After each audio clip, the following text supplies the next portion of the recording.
All new Aerox 155 version 3, andito na siya!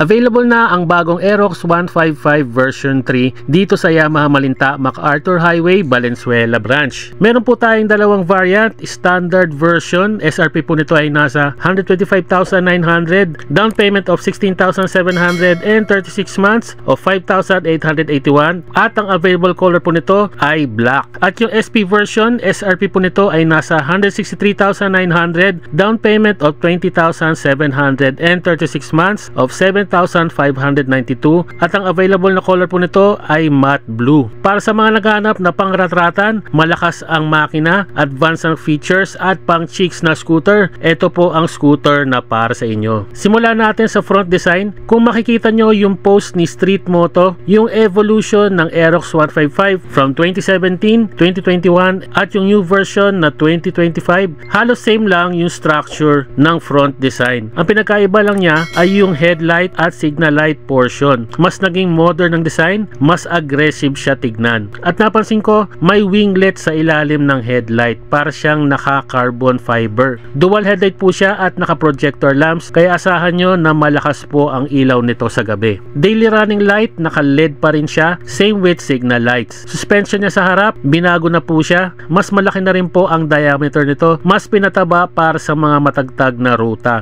Mas maganda na yung bounce na suspension nito, naka-telescopic fork, naka-disc brake with single piston caliper, at ang gulong nito na may sukat na 110 by 80 by 14 with 6 spokes mags and tubeless tires. Sa standard version, wala po itong ABS, pero sa SP version, meron itong single ABS and TCS, kaya maganda ang security features ng bagong Aerox version 3 SP version. Sa bandang manibela naman, naka-upright seating position, same pa rin naman sa previous na Aerox version 2. Yung handle grip niya, maganda na rin yung material na ginamit, malambot at makapit. Sa hand switches, dito nagkaiba si standard version at SP version. Sa standard version, plain as simple lang yung hand switches nito. Pero sa SP version, halos same na siya sa NMAX Turbo. Mas pina-advance yung hand switches. Sa bandang kaliwa, high and low, menu button, turn signals, busina at yung additional lever niya na shifter. Sa kanan naman, idle stop, hazard, and push start. At kung makikita nyo yung panel gauge, bago na yung design. Naka-TFT display na siya, merong Y-Connect and navigation. Sa standard version, bago yung design ng panel gauge, pero LCD display pa rin yung mga informations niya, same sa version 2. Pero sa SB version, parehas na po siya ng TFT display ni NMAX Turbo. Meron na siyang dalawang riding modes, T mode or town commuting, ginagamit po ito sa mga urban areas, at yung S mode or sport touring, ginagamit ito kung need ng more acceleration when traveling out of town or long ride. At ito na yung magandang part, para ma-feel mo yung turbo sensation, need mo itong i-press yung Y shift or yung shifter. This gives you an additional boost of acceleration. So meron siyang tatlong levels, low, mid, and high. Ito yung mga ginagamit going uphill, overtaking, or kung meron kang OBR. Sa middle portion nito, key function sa standard version ay naka-shutter lock. Pero sa SB version, naka-keyless na po ito with answer back and alarm. Gas tank po nito nasa 5.5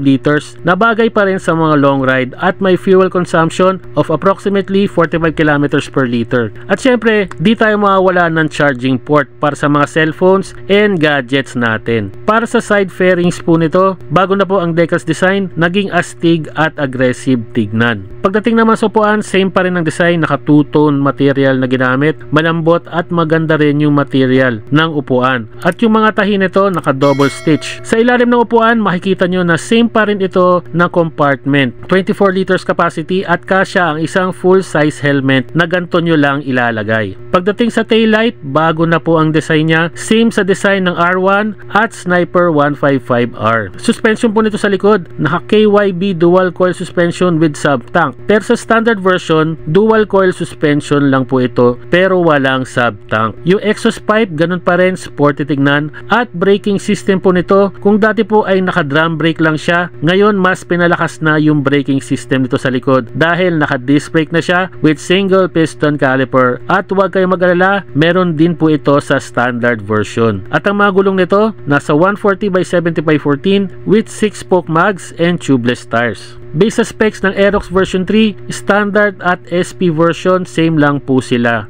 Naka 155.9cc, 4-stroke, single cylinder, 4 valves, liquid cooled and fuel injected. Meron itong 15.2 horsepower and 14.2 Newton meter of torque. Bore and stroke of 58mm by 58.7mm which is squared engine. Compression ratio po nito ay nasa 11.6:1. User friendly pa rin po itong Aerox version 3. Malaki lang siya tignan pero maidadrive pa rin ito ng ating mga lady riders kasi nasa 130 kilograms lang siya. Seat height po nito ay nasa 790mm at ground clearance of 145mm. 5'6" po ang height ko pero flat-footed pa rin tayo at balance pa rin siya from the ground. Para sa ating overview, para maging mabenta itong Aerox version 3, maganda na rin at nagkaroon ng standard version para sa mga gusto pa rin makabili at maka-experience ng bagong Aerox design sa murang halaga. Sa totoo lang ang Aerox SP version or Aerox Turbo version, medyo advanced na yung features ng software, pati na rin yung YECVT o yung panggilid nito. Panalo ka na sa SP version ito dahil same siya ng NMAX Turbo. Makapili ka na ng riding modes based sa iyong driving habits. At kahit malakas na yung makina nito, meron pa rin itong security features tulad ng keyless system with remote and alarm, single ABS or anti-lock braking system, and TCS or traction control system. All in all, masasabi ko na complete package na rin po itong bagong Aerox version 3 dahil halos lahat po ng request ng Aerox user ay andito na sa bagong Aerox version 3. Maraming salamat po at sinamahan niyo po kami dito sa Yamaha Malinta branch number 385 MacArthur Highway, Malinta, Valenzuela City with contact numbers 0999-991-1994 and look for Sir Nathan, Sir Ives, Ginro, and Jack. Please visit Yamaha Malinta branch para makapag-reserve na kayo at makuha nyo na ang inyong all-new Yamaha version 3.